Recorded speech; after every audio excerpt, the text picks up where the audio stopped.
Hello, bombshellers. Well, I'm here, you're there, and the computer is still, well, a white screen. Some of these, I don't know what's wrong with this camera, but eventually I do plan on replacing the camera. It's just getting on my nerves.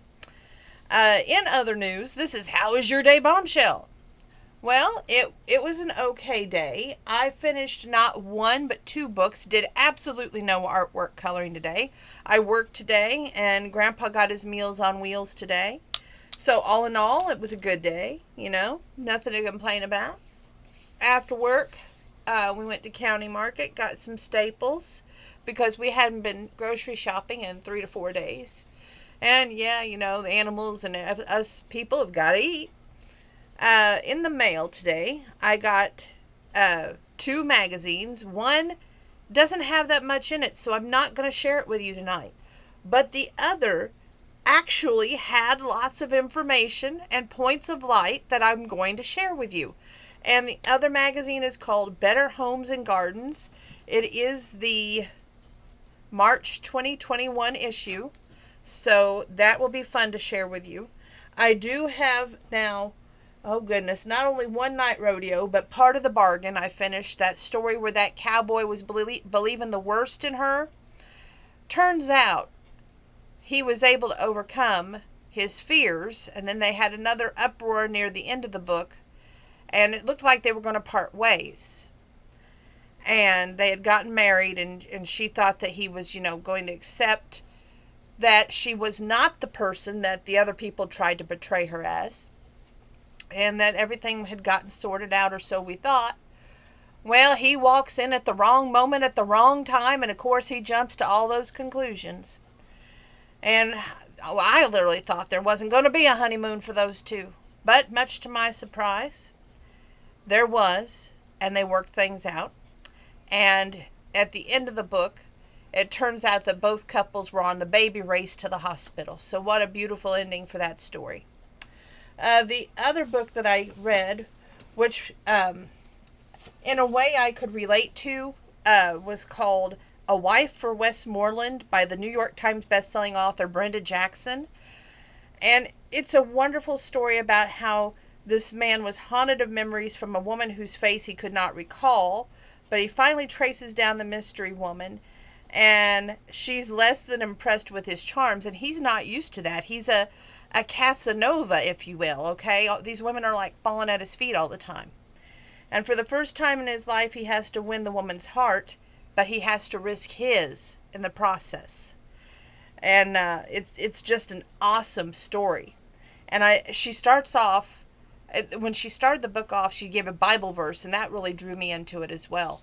Because I was like, okay, so this is going to be a religious story. And the more I got to reading it, it didn't really have so much religion into it. It had more about heart and desire and passion, yet it had the cowboy Casanova, who's always lived his life with women basically throwing themselves at him. And then the one woman he wanted, he had to literally fight to win her. Not fight physical, but fight emotionally. And it was just, wonderful. Now, what am I reading? I'm telling you, these men out there in Montana, there is something in the water. This next book that I have started to read, which I won't get to finish till next week, is called Montana Mavericks, The Weddings. And there's 3 weddings, 1 book, 3 different authors. And it's so good. The first one that is by a Diana Palmer. And she has done this amazing story about the bride who was stolen in the night. And it's been a page turner for me, so much so I didn't want to stop reading today, but I had to because we had things to do, Plus, that's just the way life works out sometimes. So I was like, I'm looking forward to going back to read that story and see if she does end up marrying the character that she's engaged to, or if she goes and marries the man that her heart is with. So it's going to be an interesting story because he came back to walk her down the aisle, or so she thought, because this man was the man that raised her from the time she was 16 to an adult. But yet this man is always, there's an age difference gap between the two, right? And her parents are dead, so he's respectful of her until she gets to be an adult age, and now there's that attraction there that he's fought for so long. And even though he's back, which the groom wasn't happy about, because there's only like maybe 2 or 3 years difference between him and the groom.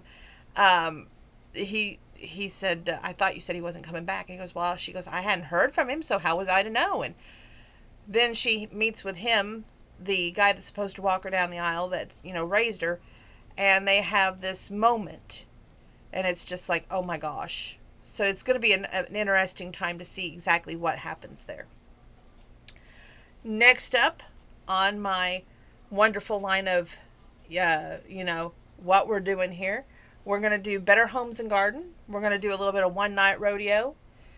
And if we have time, we're going to probably do some more of the book that I read, so we can take that book and definitely put it in the bag for the Candy Kitchen, because let's not forget, we're going to the Candy Kitchen on Sunday. We're needing kid books, biography books, adult books like Harlequins, and all of those novels that are love romance novels, Western novels, anything to donate. Also, magazines welcomed, always welcomed there. So I can donate those to the Candy Kitchen as well. With that being said, take a deep seat. We're going to do Better Homes and Gardens up next.